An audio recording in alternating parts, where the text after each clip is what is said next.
Welcome to Vanathi's kitchen. இன்றைக்கி இளநீர் ரசம் வச்சு காட்டுறேன்.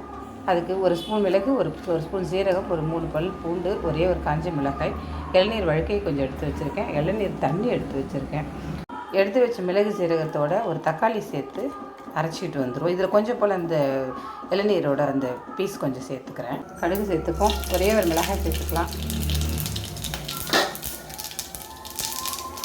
கருவேப்பிலை சேர்த்துட்டு நம்ம அரைச்சிட்டு வந்த அந்த மிளகு சீரகம் தக்காளி அந்த இளநீர் வழுக்கை கொஞ்சம் போட்டோம் இல்லைங்களா, அதையும் சேர்த்து நல்லா வதக்கிக்கலாம்.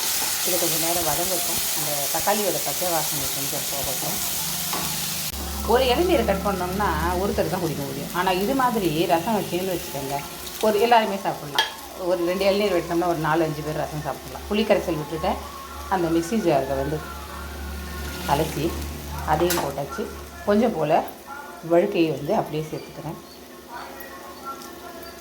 ரொம்ப டேஸ்ட்டாக இருக்கும் இந்த ரசம். இது இந்த வயிறுக்கெல்லாம் ரொம்ப ஒரு அருமையான வருது. இளநியாக குடித்தோம்னா நிறைய பேருக்கு சளி பிடிக்கும். அதனால் இந்த மாதிரி ரசம் வச்சு சாப்பிட்டுட்டிங்கன்னா உப்பு சேர்த்துக்கிறேன். ரசம் கொதிக்கிறது பாருங்கள். நான் ஸ்டவ் ஆஃப் பண்ணிடுறேன். ஆஃப் பண்ணிவிட்டு இப்போ இளநீ தண்ணி விட்டுருவோம். அவ்வளவுதான், ரசம் ரெடி. சூப்பராக இருக்கும், சாப்பிட்டு பாருங்கள். சூடாக சாதத்தோடு சாப்பிட்டு பாருங்கள், செம்மையாக இருக்கும்.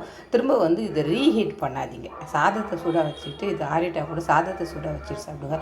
ரொம்ப ஹீட் பண்ணிங்கன்னு சொன்னால் அது ஒரு மாதிரி டேஸ்ட்டு மாறிடும். சமைச்சு முடிச்சுட்டு உடனே சாப்பிட்டுடுங்க. பிடிச்சதுன்னா லைக் பண்ணுங்கள், ஷேர் பண்ணுங்கள், சப்ஸ்கிரைப் பண்ணுங்கள். நன்றி, வணக்கம்.